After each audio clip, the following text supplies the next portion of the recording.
Assalamualaikum warahmatullahi wabarakatuh.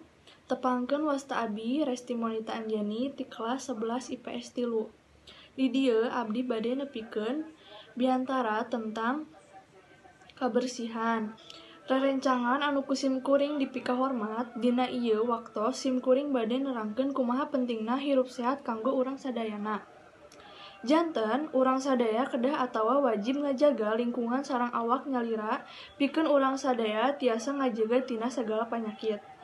Kumargi kitu, urang kedah ningkatkeun pola hirup sehat kanggo kapayuna di kawitan ayeuna. Dina salah sahiji hadis diterangkeun an-nadhafatul minal iman. Nu hartosna kabersihan teh sabagian tina iman.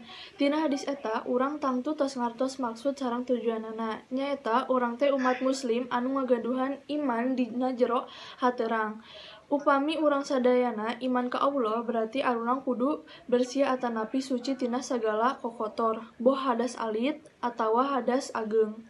Nu nyebabkeun urang teu suci, bersih eta sadaya teh didasarkeun tina bersihna jeung sucina urang sareng lingkungan di sakitar urang. Kebersihan sakola oge kudu urang jaga. Urang kudu mika cinta kebersihan sangkan hate urang ge milu bersih. Rerencangan sadaya anu dipika hormat, cekap sakitu simkuring nyanggakeun pihatur. Pamungkas pisanggem bilih aya nu basa anu kirang antep seueurna atanapi kecap anu kirang marenah larapna mugi kersa ngahapunten. Wabillahi taufiq wal hidayah. Wassalamualaikum warahmatullahi wabarakatuh.